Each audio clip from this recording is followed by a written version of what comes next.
Welcome to the Scottish Watches podcast. It's a little bit different this week, isn't it, Dave? It is. There's some camera-orientated objects staring at me, which is slightly disconcerting. It's a really good week to sort of chat about things because there's been a lot going on. Only Watch have started to announce candidates for the running of who's going to be walking away with the grand prize of selling the best watch at the most amount of money. Do you think Patek will win this time? Who knows? We've also got some new SeaMasters. It's the 75th anniversary, and we've got Tudor not willing to be left out this time. So what should we do first? Should we do a wrist check? Well, we should do a wrist check, and remember, although we're going to have some video content, don't forget to check the show notes out, because actually they are where actually all the real detail and everything of any factual value will be found, as opposed to what's in your ears or what's in front of your face at the moment. So check out the show notes. So yes, Ricky, I'm always coming second. You're going first. I'm going first, right? Okay, I shall show you what I'm wearing. I should be double wristing today, but I'm not. I've actually got one on wrist, one on desk. Starting off with a watch that's actually on the wrist. This one's called the Christopher Ward C60 Atoll 300 Shark White. Bit of a mouthful, but being a shark, I suppose that's what you're expecting, and this one has got a lot of bite in it. Starting at centre pinion, where the hands protrude from, you've got white, smoky grey that then almost disappears as it goes out to the edges. There's a fume style, a shadowing. The bezel is something a little bit different here. If you've seen Christopher Ward watches before, you'll know that they have so many different variations and styles to choose from. This one, the bezel is in relief. So if you think of the Rolex Yachtmaster, where the numbers and the indicator at the 12th position, the little triangle, actually protrudes from the bezel instead of being infilled. That's what this is like. You've got the polish on the indexes, and then you have a frosted effect. Of course, we've got a colour matched date disc, as you would expect, and looking at the strap, it's really good, but it's a little bit small. It contours down to quite a small closing at the clasp. Quick release, so you can change this out for bracelet straps, you can get aftermarket, you can get straight from Christopher Ward. And on the rear, display case back, as you've seen on a number of watches. Sleek SW200 inside. Tried and tested, solid workhorse that's used in a whole ton of different watches, not just from Christopher Ward. And you're also getting 300 metres of water resistance, which is more than enough for anybody. One of the standout points on it is it's only 11.3mm thick, which on wrist, it looks real good. Switching across to same model designation, but this one is called the Reef Blue. And this is probably my favourite. Same, obviously, as the one I just talked about. Different dial arrangement. And the colours here, it's not just a gradient to dark or gradient to lighter colour. We've got a greenish tinge in the middle leading out to blue. So you're blinking in there, aquamarine, bit of turquoise. Yeah, I really like this. Great summer looking watch. And you will see pictures in the show notes of what it looks like with the orange strap. Pricing on this one is 760 quid on the rubber strap, or 915 on the bracelet. We always recommend, if you can, go for the bracelet, because you can always add a strap later, and if you look to buy a bracelet later, it's usually a lot more expensive, and the bracelets in these things are fantastic. I actually think I prefer it on the rubber strap. The bracelets are really good, but I think it just looks a little nicer on that rubber strap, especially orange, and as everyone knows, I do like a little bit of orange in my life. Yeah, that kind of grey-esque, white-esque dial with the fume on it, really good looking watch. The other one is, I should like it because it's verging on turquoise, I'd say. More green possibly than turquoise, but the white one on the rubber strap looks really good. And I've no doubt these are excellent value, being from the Christopher Ward stable. Okay, that's me done my bit. Dave, come second. What are you got on the wrist? Today I am wearing my Hermes Slim Titanium, which is this, and hopefully it'll focus, which it does. It's working. Technology works. So this is the Slim Hermes, which is their titanium version, as opposed to the steel, which has the micro rotor movement, which is co-developed with Vaucher, who obviously Hermes have a bit of a stake in. Some kind of machine finishing on it as opposed to hand finishing at this price point, but it's an incredibly slim watch, as you can see from here. It's mounted onto the Hermes alligator strap in grey with the kind of red edging or reddy orange edging on there as well. We love a bit of edging, Dave, don't we? We all love a bit of edging. It is, as I say, remarkably thin, full titanium. It's a grade 2 titanium, and that was a conscious decision taken by Hermes because they wanted the darker grey that comes with grade 2 as opposed to grade 5. And it's also got a kind of bead blasted finish, and it gives a kind of rougher texture to it as well. I have to say, I've had this for a good few years now. I wear it quite regularly, and it's not exhibiting any of the marks that you would typically expect to get from titanium. That said, with that bead blasted finish, it's probably a good bit more durable than you would expect from a polished finish. So yeah, I love this little watch. The kind of sandwich dial, which is quite subtle, but it has got a sandwich dial on there as well, really just gives a bit of texture and depth to the dial. So that's what I'm wearing today. So many Hermes watches have you actually got? Because when we were over at Watches and Wonders and we kind of gate crashed their stand, you were sort of telling the two ladies that were dealing with us that you had quite a collection. I've got 3 now. Is it 3? Yeah, 3 now. So this was actually my first. I have looked at getting a Cape Cod, but most of the Cape Cods are in the quartz finishes. I've just not quite gelled with one of them yet. But the H05, that's the one. And I actually have 2 versions of it. I have the all titanium one, and I have the titanium stroke ceramic mix one as well. I really, really want one of the new bright colour ones, but probably 3 of the same similar style watches is a little excessive. Of course, not thinking about other watches that I have many of, so we'll ignore that. We'll ignore that and move on. Well, there's lots to chat about because it has been the week to go crazy. If you're into watches, then you have had a plethora of different releases announced, about to be announced, about to come out, and there's still a couple of people that are keeping their cards close to their chest when it comes to Only Watch. But what should we start with? Should we start with Only Watch? Should we? Should we not? Why don't we have a chat about the new Omega releases? Because there was a 75th birthday, something to do with Seaman or SeaMasters, and you know a lot about Omega, so maybe you can sort of give us the lowdown on what's happening. I'm so pleased you said I know a lot about Omega and didn't say I know a lot about Seaman, so I'm glad you said that. Thank you for that little get out of jail card. So yes, it is the 75th anniversary of the SeaMaster, and some folk have been a bit disappointed, I think it's fair to say, because really most of these releases are known watches within the Omega sphere, but they've taken a slightly different tack to it, which is taken a colour, that being blue. So there's a whole range of watches within this offering from Omega. You have the Aquaterras, both the standard Aquaterra and the World Timer. You have the SeaMaster 300. You have the 300 meter Professional. You have the Planet Ocean. You have the Ploprof, and you also have the Ultra Deep model in there as well. What they've done is each of those models, I guess, could be graded by their waterproof ratings. You go from around 150 meters on the likes of the Aquaterra, right up to 6,000 meters on the Ultra Deeps. And they've graded the colour of blue from very light, almost pastel-like blues, right through to deep, darker, kind of royal blues into the dials. The darker the blue, the higher the depth rating that's on the watch, which is like, quite a clever way of, signifying those differences technically in the watches. Most of them have a gradient dial, so although they are using darker colours, you still have a variation between a slightly lighter and slightly darker texture in the colour in those dials. And I think they've done a great job with it. For me, the win of all of these is the Ploprof.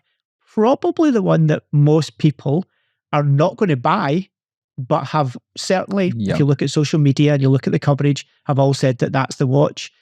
And I believe that's probably down to a couple of things. One is they've reissued the Ploprof, if you want to say that, because it has not really been in and about the main catalogue for a few years now. There was obviously talk that it had been completely removed, which it was for a short while, and the latter models had all been titanium. So this is really quite a faithful reintroduction of the steel Ploprof with the monoblock case on there, and it really does hark back to that original aesthetic of Ploprof. That one, I think around a 1200 meter rating, still a super competent technical watch, looks really different. It's got the nicest looking dial, I think, of all of the releases as well. The shade of blue and the kind of fumé style texture on there as well looks really good on it. So yeah, that's the one for me. It's also, interestingly, the second family of watches that Omega have now released with their Omega steel, because obviously that material up to this point had been reserved for the Ultra Deeps, but they have allowed that material to be used in this Ploprof. So that's a bit of a summary of it. Obviously, you'll be seeing some images if you're watching this in video, but if not, check out the show notes and you can see pictures of all of these and the different grades of blue. They've also changed the case back. You usually will see the hippocampus on any Omega case back, but in this case, they've expanded that a little bit where you've got kind of Neptune, god of the seas, on his chariot being pulled by the hippocampuses. And that's caused a little bit of a furore in some corners of social media, with a few brands maybe saying Omega copied me. but I think that's maybe stretching things. Who said that, Dave? Who said that? I can't honestly remember off the top of my head, but there's a couple of, I think they're mostly smaller or micro brands who've maybe utilised Neptune on their casebacks, over the last few years and are claiming that Omega have copied them. Now, to be fair, Omega have never really used the full scenes, shall we say, the hippocampuses and Neptune on a caseback, but they've always had the hippocampuses, which have always been related to Neptune and Pulling of the Chariot and God of the Seas and all of these things. So I think really they've done a bit of an extension of that. And it's really only on these watches, which are a bit of a capsule collection. They're not limited edition. How easy they'll be to come around? I don't think after the first little hype, they will be the hardest of the Omegas to come across. Are they going to be as hard as something like a Snoopy? I very much doubt it. Or a 321? I very much doubt it. Possibly the Ploprof will be the harder one because outside of boutiques, I don't think many ADs will be brave enough to necessarily stock a Ploprof because it's a pretty left field option, it has to be said. Maybe certain boutiques like in the airport at Geneva might stock one, because every time I've been in there, they've always had at least one that you can try on. And every time I go through, I try on a different one, titanium, a steel. No, absolutely. And I'm assuming you're agreeing with me that the Ploprof is the pick of the bunch in terms of the best looking of these. I think the world agrees with that. Going by what's been said on socials, what I've seen on the groups, everybody had gravitated towards that one. There was quite a good few memes about people going on trips to Greece and then going crazy about the fact somebody's changed the colours on some watches.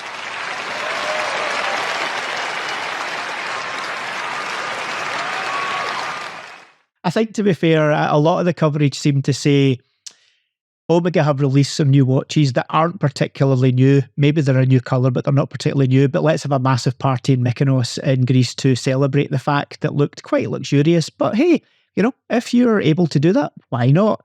And they've made quite a lot of noise about it. The one thing that I'm really happy about is Omega have maybe given a different family a lot of attention, where over the last certainly few years, it has certainly been much more SeaMaster orientated, I think it's fair to say. So it's nice to see the SeaMaster family getting a bit of attention outside of the norms and actually talking about it as a collection, as opposed to just the Ultra Deep or just the Aquaterras. They're actually looking at it as a complete capsule collection. Outside of the Ploprof being my favourite, I have to say that Professional 300 on the rubber strap is also a great looking watch, and at $5,500, it's not cheap by any stretch, but is certainly in the more affordable or more accessible category for a much wider audience. The Ploprof, I think, in the UK is more like 13,000, so it's a significant investment if you do decide to get down that route. That is my favourite. I thought the Aquaterra was nice, so that'd probably be my second go. And was I reading right that they've actually reduced the size of the Ploprof, or is it still the same size as before? No, it's still the same size. It is, I guess, slightly thinner on the basis that it's now a monoblock case, whereas the titanium one, for example, had like a Nidelock case back on it, and you had the display case back, which did add a little bit, I guess, of height to the watch overall. Why don't you tell people what that actually means? That's Nidelock is Omega's. Is that where it lines up properly? Yeah, it's a way to have the case back. If you screw it down and you've got engravings or a logo or whatever in the case back, it will not necessarily be square with the watch when it's fully tightened.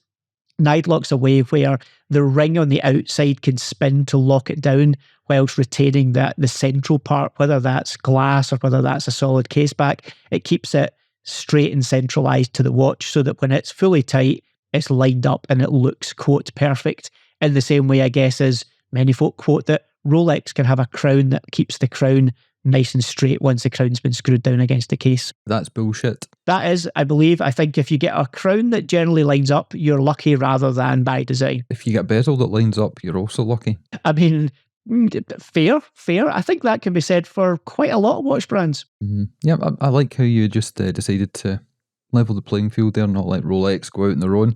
Okay, well, we should probably talk about what we've been up to. And, should I go first, Dave? You're the infantry, my friend. You're the cannon fodder. So yes, tell us what you've been up to. So as I mentioned on the show last week, I've been on my travels. There was a 75th birthday. Was it a 75th birthday? I can't remember. Was it 70th? A 75th? I can't remember. But there was a birthday anyway for Porsche and their stuff. whatever they get up to. I think it's cars they do. And I went along to an event in Edinburgh. I made a bit of a faux pas. This is new to me. I mean, I'm delving into your territory and I don't want you to get hostile because I'm entering the lion's den. You made a faux pas. So anyway, I went across this event. It was all singing, all dancing. I was told it'd be fantastic. You get to see lots of cool cars, which I'm totally into. Went across. It was a glorious sunny day in Scotland, more so in Edinburgh, where the event was taking place versus Glasgow. But hey, we're out of that now. Summer has definitely gone. It is not nice outside whatsoever at the moment. Went across there, pulled up, saw all these amazing cars outside. Although there was a crazy large GT wing on a Hyundai Coupe. Yeah, that was a bit odd. But anyway, carried on down, went inside. And the first thing that caught me was, this looks like a kid's party. And I'm not a kid and I don't have any that I'm aware of. So I manoeuvred round trying to avoid all these little burst condoms everywhere. And yeah, there was a nice car at the back, which I think it looks like some kind of Le Mans prototype typey thing. Totally butchering what that is. Who knows?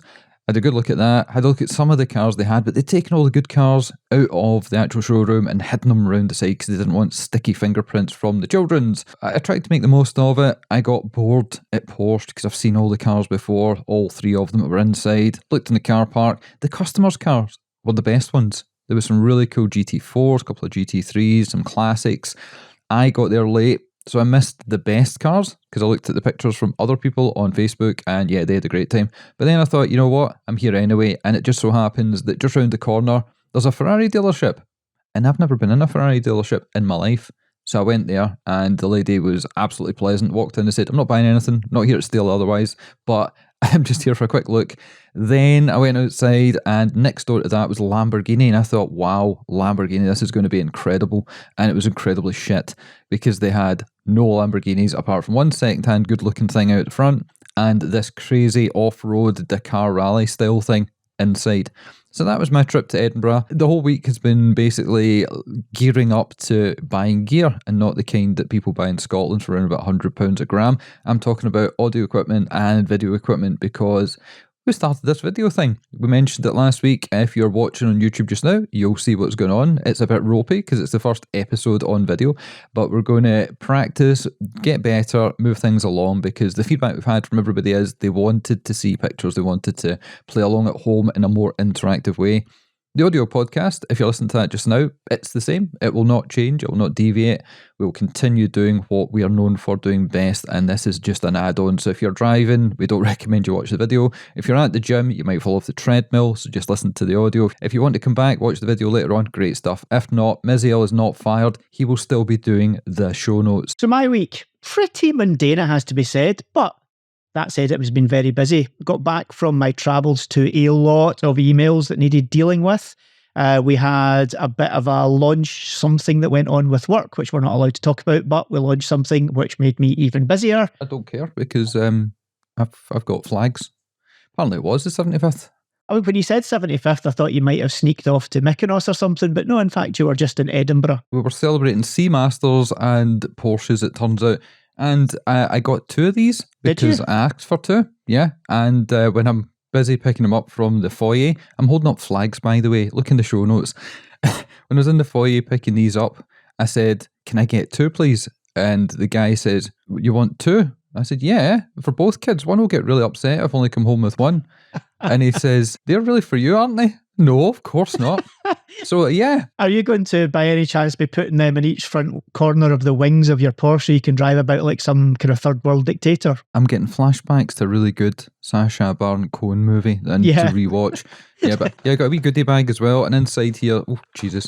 Inside here, there was all kinds of sweets and stuff. By any chance, did the edible variety things disappear down the neck of one of your close associates? No, but something else did. No, I ate all the sweeties, but sorry, Dave, I was interrupting you because that's your job apparently, but carry on, you can tell us what you've been up to. I think you'll find we're both very good at interrupting, but what else have I been up to? So outside of that, really, to be honest, not a lot. The weather has, as you mentioned, been somewhat miserable. Summer decided to disappear the very day that I came back. Outside of that, only other one thing I had to do is sadly I had to go to a funeral of a good friend that I've known for many years who Very sadly, as a cyclist, he was killed a few weeks ago riding his bike by a crazed motorist who is still to this day to be identified. So that wasn't the best of days, but, these things come along in life, unfortunately. So yeah, not a lot, fairly mundane, a lot of emails, a funeral, unlike you going to the Porsche 75th anniversary birthday party with the kids and getting free flags. So that was my week. That was Dave's week. We should probably talk about the Tudors. There was an Alinghi edition many years ago, and it was a SeaMaster Apollo 8, just with a redial, I suppose you could say. They changed it from the yellow to red. They put in some fake carbon fibre. Everyone's using real carbon fibre. I don't know why they used the fake stuff.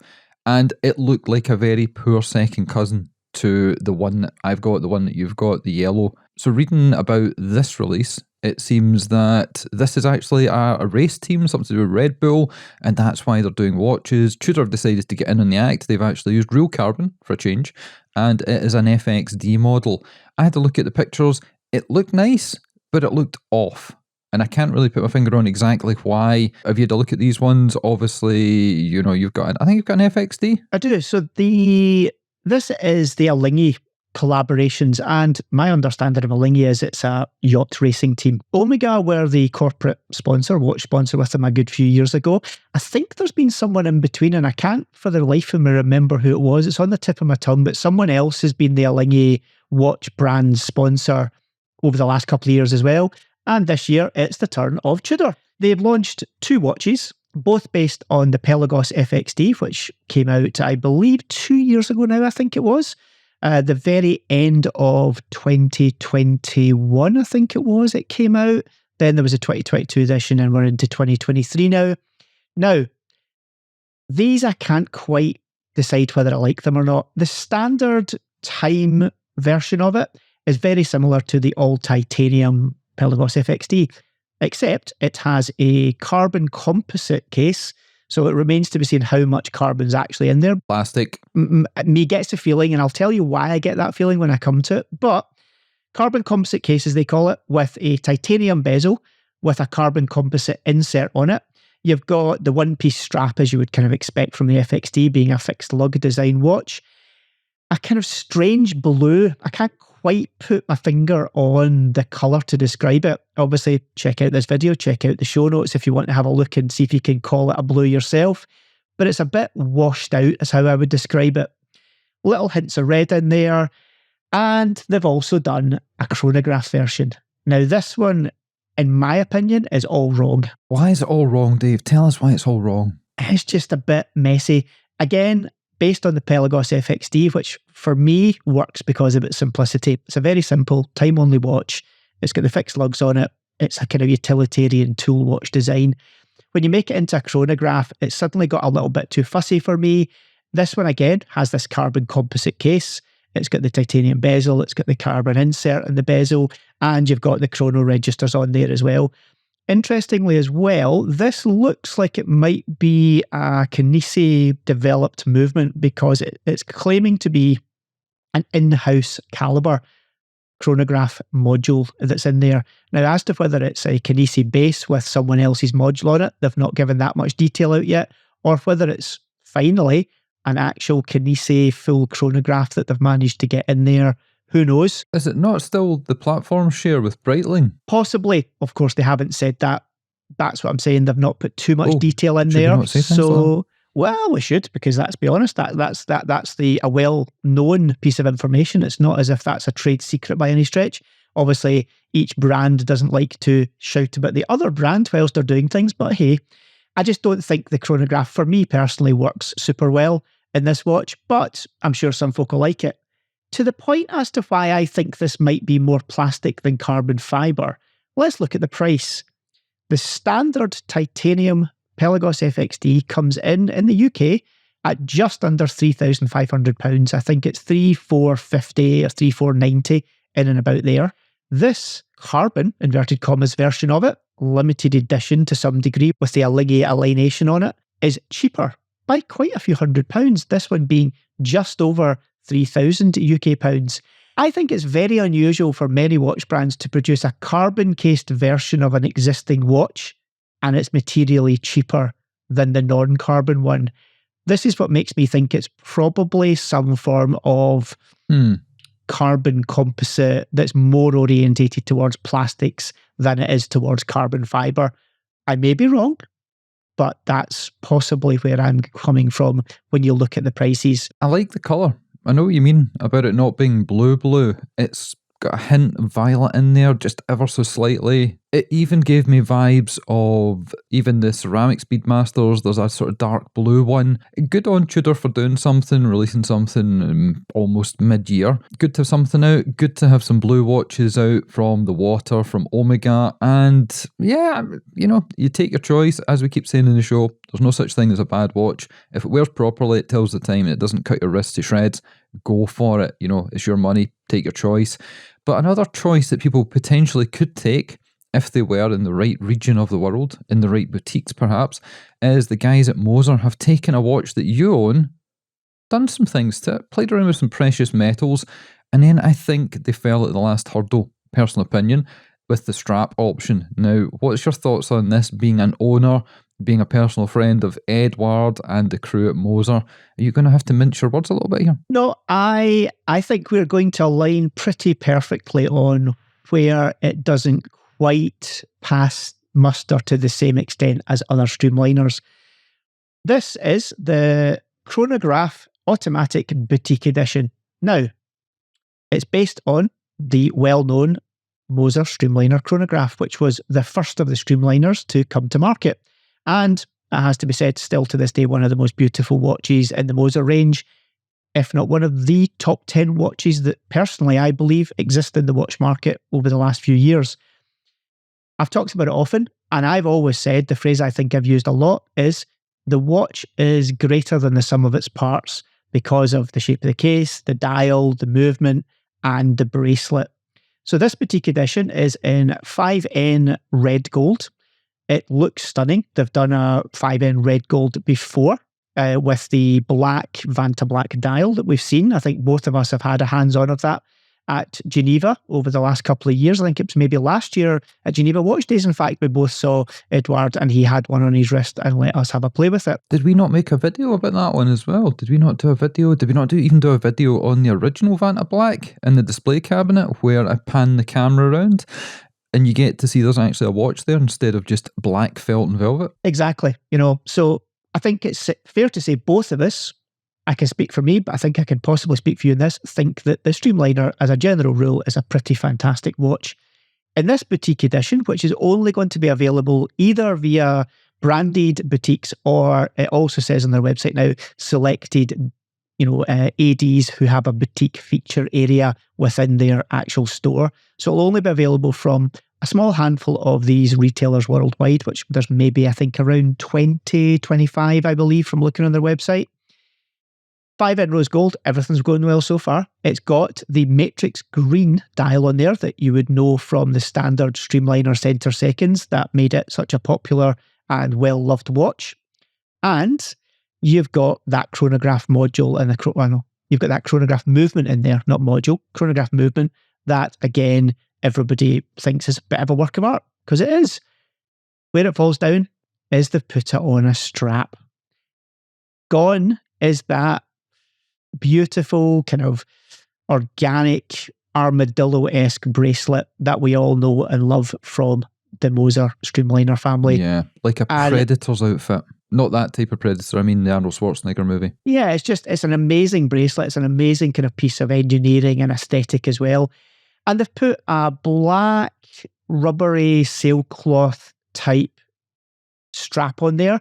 There's no pictures actually of the buckle or pin buckle or deploy clasp that I've seen to this date, but from a few pictures, it looks like it might be a pin buckle, because I can see in one of the images the end of the strap that comes to a tail. So I believe it probably is a pin buckle on there, which again, further doesn't quite work in my opinion with this watch.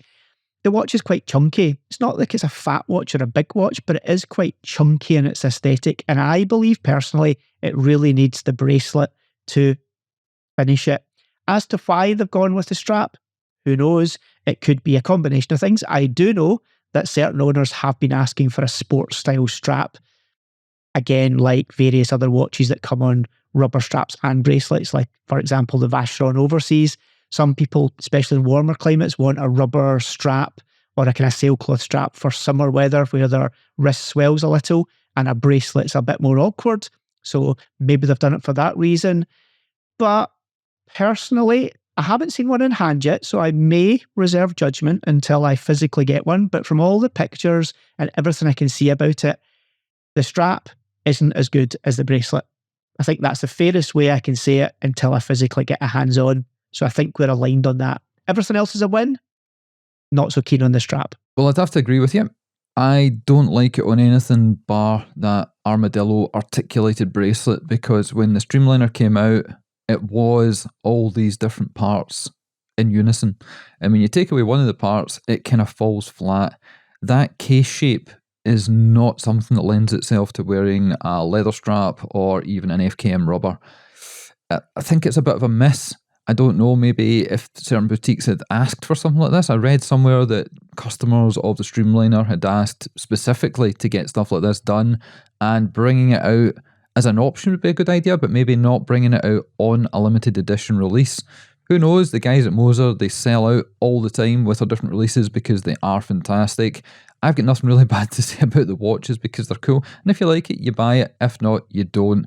I remember we saw a Nublo made of cement, camel leather and sand over in Dubai a couple of years ago, and people probably laughed silly when they saw the press release, saw the photos of that, but in real life it was good. So who knows, maybe when we actually see this thing, if there are ones left and they come across to Geneva Watch Days in a couple of months' time, we might change our mind. Absolutely.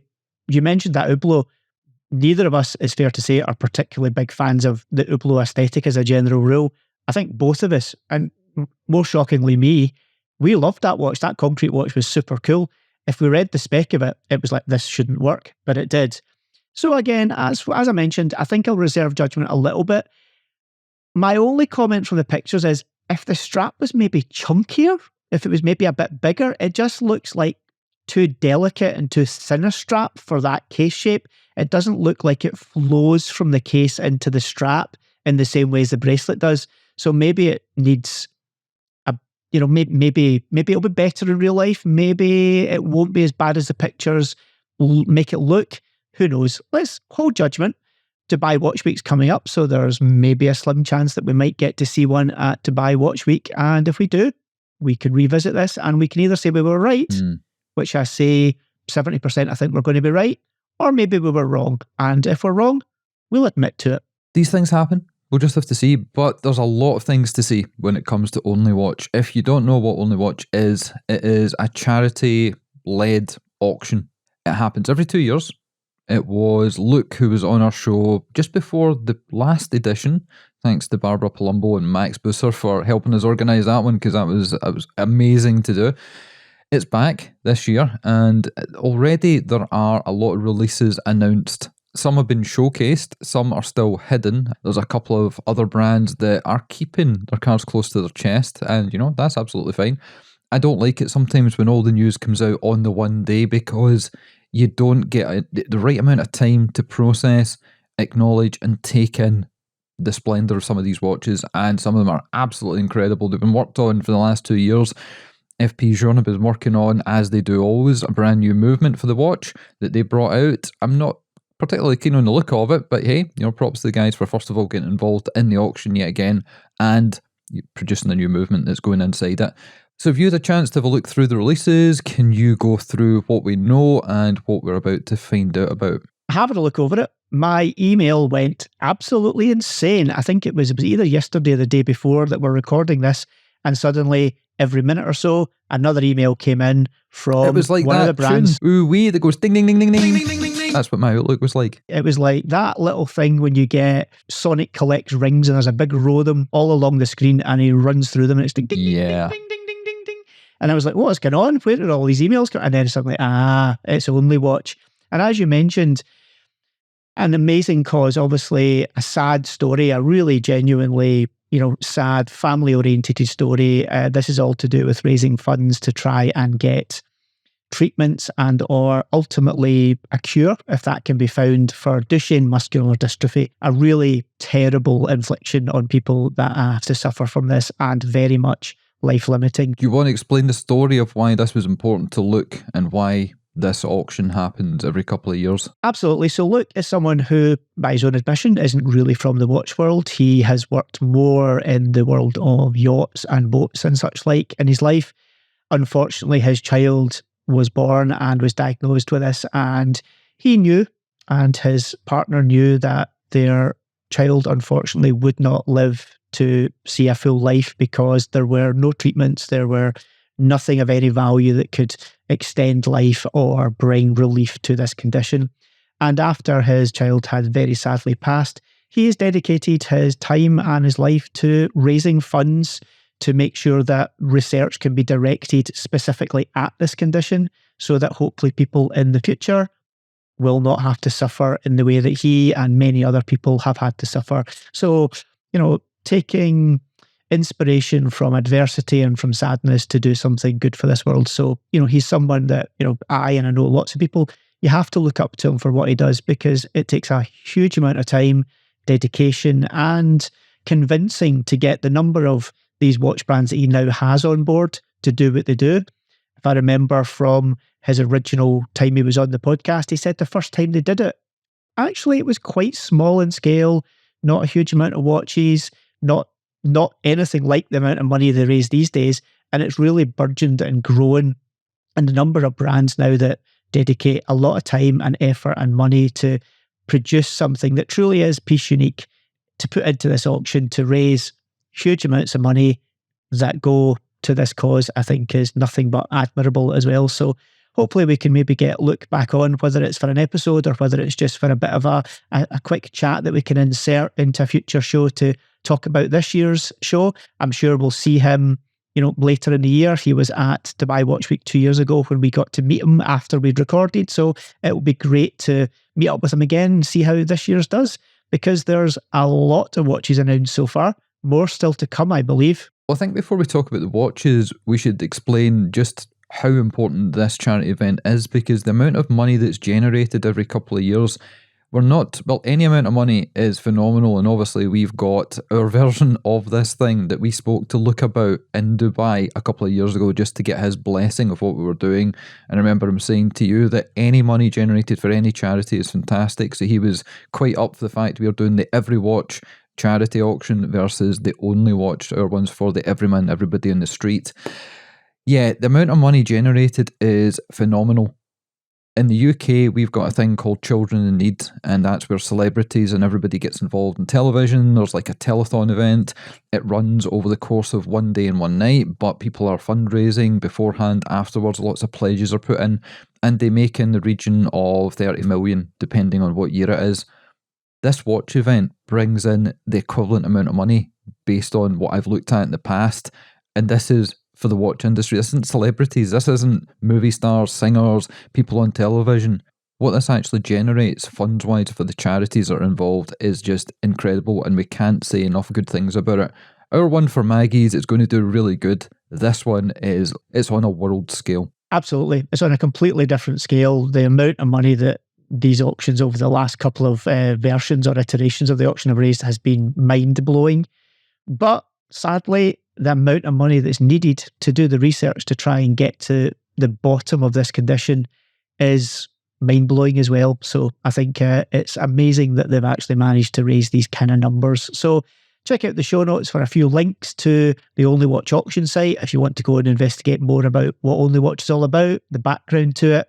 And there'll also be a link to the episode with Luke that was done a couple of years ago now, but it's definitely worth a listen, because as much as it's an oldie, this message really probably hasn't changed. Well, his backstory, and he'll go into far, far more detail than we can cover in a couple of minutes here recapping, it is well worth listening to. And at the end of it, warning ahead of time, I remember how emotionally charged it was, and me and Dave don't have kids, as I say, that we're aware of, and it kind of got to us as well. So yeah, have a listen to that one, but be careful at the end, because even if you're a big butch dude that goes to the gym and all the rest of it, it might catch you unawares.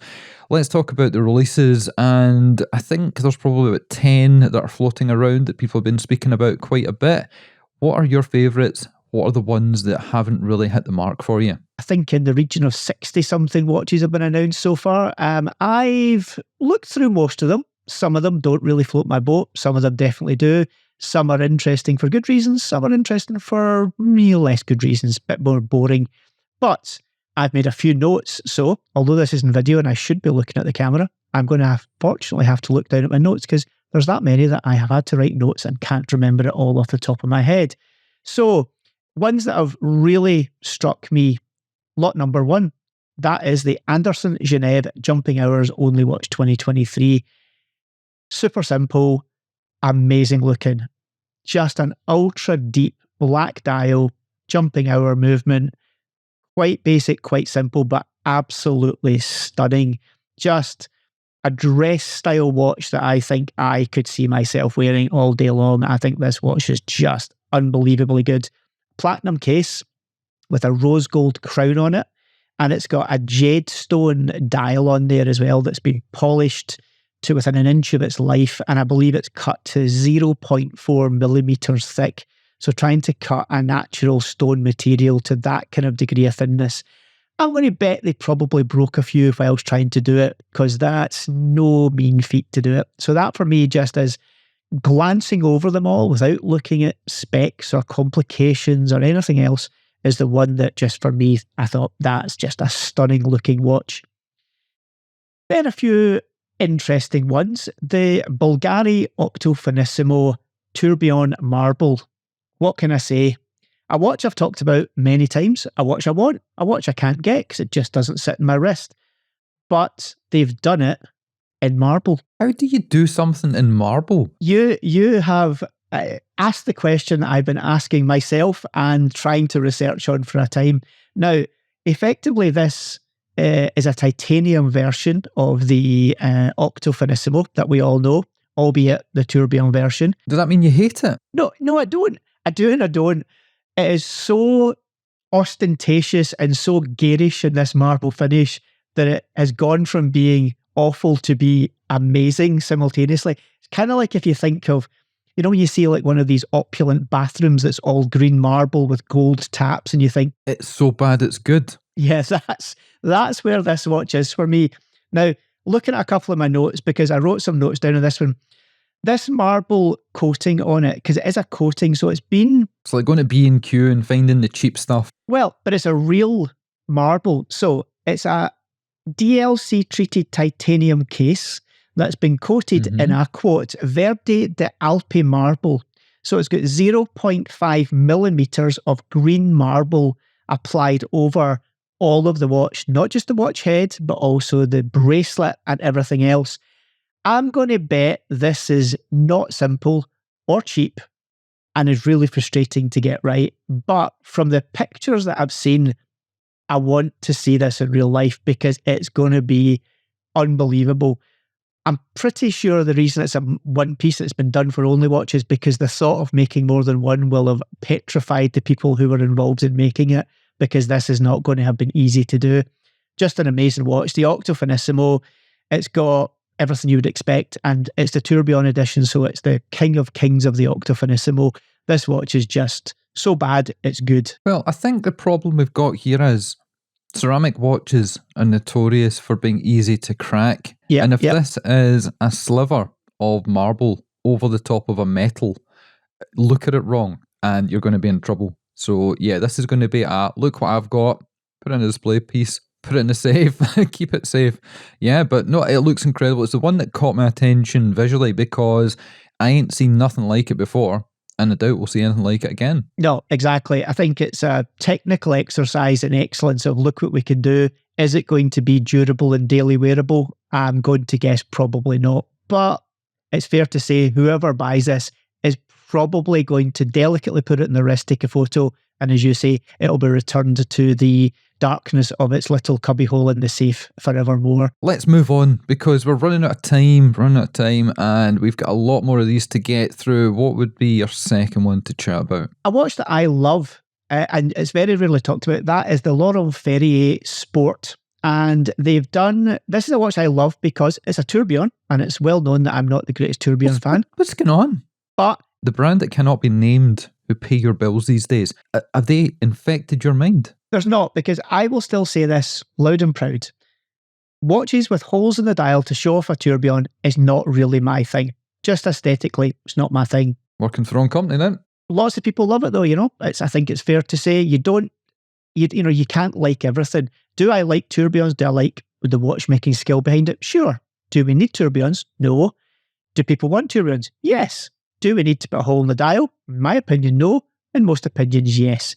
But this Laurent Ferrier, the original tourbillon they did, was one of the only high-end tourbillon watches I've ever seen where they don't show it through the dial side. The dial was solid. You could see the tourbillon from the back. You couldn't see it from the front. And it's just a stunning looking watch. They've done a version of this. So really the story for Laurent Ferrier, they've got kind of connections back through motorsport. And actually they've got some real connections where the people involved in the business were previously kind of involved in Le Mans and then kind of got a relationship going and the brand kind of built out of that. So there is genuinely some direct link to motorsport. So they've taken their sports edition and they've made a motorsport-inspired design where they've very subtly added some of the kind of colours that are part of Only Watch. Something we haven't mentioned, and if folk don't know, is each edition of Only Watch has a theme applied to it, usually a colour. And in this year's case, it's a multitude of colours, more in the kind of rainbow palette. And they've very nicely integrated some colours in a very subtle way to this watch as well. It's got a kind of charcoal grey gradient dial that's meant to kind of talk about asphalt and tarmac that you would get in race circuits because of the kind of racing connection to this watch. And the bit that I really love in it, in the little sub-seconds, if you look, there's a little shadow OW logo that just kind of is shadowed into the sub-seconds that you can barely see. That reminds me, Dave, we forgot to say, on some of those Omegas, if you turn the UV light on, there's little subtle details on the dial. So do you want to quickly tell us about that? And then we'll cut back to what you were actually talking about. Yeah, they have got some little subtle things in the dials. They've actually used this technology before, and I believe the last time most folk will have seen this, kind of where you had a hidden feature on the dial, was Ultraman. It was on the Ultraman. You're very right, as you whisper away. You think I don't like Omega. You think I'm a Rolex fanboy, but I actually remember some shit to do with Omega as well. You see, you do, and it has to be said, you know that, but I'm sure there's lots of listeners out there who have heard of the Ultraman, but they've maybe never had the luck to handle one or see its little hidden features. The thing with Ultraman is, this was a weird one. This came out round about the time I was kind of getting into the flow of collecting watches and the hobby, and Ultraman popped. And everybody went absolutely batshit crazy for around about 2 months. And then nothing. Nothing at all. Really, really quiet. And it's never really stuck around. It's not like Snoopy's. It's not like Alaska Project where people still hark back to it, talk about it, love it. It just kind of gone. There was a very small number, if I remember, 1970 something, I think it was. Amazingly, though, if you do go hunting and you find one, they still command a fairly solid premium over their original selling price. So from a point of view of, you talk about the Snoopies, you talk about the Alaska projects, you're right, it doesn't maybe get the same headlines, but they do command the money. And if people have one and decide to sell it, they usually can make a little bit of a premium on them. Not that I'm supporting that, just saying. But when you do go and decide you want one and you go hunting for one, you will have to pay a premium if you want to get your hands on one. So you're right, it doesn't get the same headlines, but we're being pulled away from the Only Watch conversation. Sorry, I'm getting carried away. I'm really happy about watches and I wanted to talk about them. Outside of that, I think there's a few watches in there that are smack in the face bright. A couple off the top of my head, the Arm & Strong, their Equal Force watch that they've got in there. Pretty punchy with that green sapphire dial. Personally, think it looks really good. And there's a couple of other really kind of quirky watches like the Angelus. Hey, before we go on the quirky ones, can I talk about my favourite? Have you got a favourite or a couple? How did you know that? Right, okay. Go. What would the letter at the start of the brand be for my favourite? Well, I actually genuinely don't know. There's so many watches in the releases that I think you're either going to love it or hate it. And some of them I'm like, you'll love or hate it, and I can't make up my mind which. So go for it. My favourite is the Tudor Gold. I'm looks so annoyed. very, Why? So Wait, you can just wait. Just you wait. I don't care. Okay. The reason I love it is I was scrolling through the be shushed. I was scrolling through all the pictures looking for something to stand out, and I never thought in a million years a big block Tudor with a rotated 7750 style chronograph front and gold everywhere and black. I never thought that would be the one. It would make me stop scrolling and look and go, oh, that's really good. And it was even better than my second choice, which is the white ceramic, skeletonized blue Audemars Piguet Royal Oak. I was going to say, when you said to me to guess, I very, very nearly said Tudor, and I thought it can't be that obvious. But in hindsight, I was quite similar to you in that actually one of the first watches I went to look at was Tudor, because the only thing I'd say potentially negative about Tudor in this respect was each of their previous editions that they've put out have been very slight tweaks or iterations on something Blackbay related. But that's why I like this. They've not done like ceramics, they've not done this, that, and the other. But this year they've done something new. It's got a prototype movement in it. They've said it's a prototype movement that's in it as well. It's in gold. It's not stainless steel or some other titanium or something more normal. I think this is a great looking watch. It's a watch that I bet a lot of money if they produced this and put it onto the market, it would sell extremely well. It would be in a very different price tier to what we expect from Tudor High Street that we all know and love. It would be much more in the Rolex price point families, and that's probably why they've never done it. Did they not do some gold stuff recently? Like a couple of years ago, they brought out some gold things, and then to reduce the price, they made the actual case back of steel or a different metal just to reduce that cost. They might get away with it. Tudor's in demand. Everybody wants a Tudor. They've got waiting lists. I went into their boutique in Glasgow and was told, you can't get this, you can't get that, you can't get that. There's a waiting list for this. Oh, no, absolutely. But from most of the gold ones that they've done to date, they've either been these bronze gold mixes, or they've been like the S&Gs have been a gold cap or a gold plating on top of a base metal like stainless steel. This, from my understanding, is a solid gold watch, which immediately, solid gold case, solid gold bracelet, throws it immediately into the 20-something, possibly 30-something £1,000 retail price point, because let's be honest, that's what these watches cost. You know, it's a great looking watch, and I agree. I think this Tudor will go for an exorbitant amount of money, especially considering it's got a prototype movement in there. Yeah, so there was that one, and then there was the AP, which just looks like pretty much every other AP. It could be a Bamford crossover. Really nice, my colour scheme, white watch, ceramic, skeletonized movement with blue parts to it. Perfect. Not going to be able to afford that one. Not going to be able to afford even the cheapest watch at Only Watch. That's why every watch is around. But yeah, okay, quickly run through the rest of them because we need to close the show out. Well, talking of a couple others, the other ones that, popped a bit of interest for me was there's the Angelus, which is a nice little piece. Also known as Angelus, yep. Or Angelus then, we'll go with Angelus, who have collaborated with a wine company, also called, funnily enough, Angelus. And this dial is the interesting part, where they've taken freeze-dried... tomatoes? No, grapes, and they have crushed them, and they have applied that to the dial to give this deep kind of wine red colour on it as well. So something a little bit funky, a little bit different. I think that one's cool. We mentioned the Arm & Strom. I think it's a pretty punchy looking watch, and that green and the red pop and the yellow pops on that dial look absolutely amazing.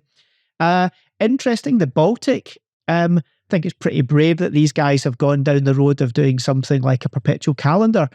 Baltic, I guess this watch is at the absolute opposite end, price point wise and spec wise, that you would expect from that brand, as they are. Is there not a story about Baltic? Did they not put a watch into an auction and then buy it back themselves so they could claim it made good money? I think allegedly is the phrase you probably want to use, but I think auctions and watch brands are two things that not many of them want to talk about at this point in time, funnily enough. Seems we talk about them quite a bit in this show, Dave. Very odd, that. Especially recently. I wonder why, but auctions and watches. The Bell & Ross, that is punchy. I think that would be the best way to describe it. Pretty punchy, pretty outlandish. They've taken the colour theme literally to its very core. Otherwise, in there, lots of other things. The Chapek is interesting, not what I would necessarily have expected from them. Dave's first interesting of the show. Yep, carry on. Bethune. Waiting for the handsome. They had a turquoise earlier. Well, we'll get there. The Bethune is what you expect from Bethune. Crazy, wacky, out there. It's got blue in it, for sure. A lot less blue in it than maybe some of their other watches have, but it's definitely got a bit of blue in it. But, you know, almost every day Bethune you see could be verging on being thought of as in, you know, a unique piece. Okay, they do make series productions, but they're so small numbers. But this is, again, another little crazy piece they've put out there. But I'm going to have to jump in here. I'm going to have to jump in and say we're going to have to hold, unless you've got something that is an absolute killer heavy hitter, because we're going to have to end the show, and we can keep the rest of the Only Watch releases for the next show that we put together, because there's far too many to talk about. There's no chance we could have got through them. If we started second 1, minute 1, all the way through, we would never got to the end and covered them. So is there one heavy hitter you want to finish the show on? Maybe, maybe not. One, Konstantin Chaikin. Oh my God. Is all I'm going to say. It has got, I believe, 16 complications. It's based on the Rismon series, which basically means it's your Joker style watch. So you've got this kind of human face-esque aesthetic and architecture to it. But what he's done is, you've got complications in the front, you've got complications on the back, but he has designed the case that you're able to switch the strap round and you can wear it either way round. That's a Russian reversal. It's absolutely, and it's, as you would expect from Konstantin Chaikin, super complicated, super intricate, super wonderful. Some of the complications on there, you're just like baffled by A, how he's done it, and B, why, but it's super cool. But check out the show notes for more information.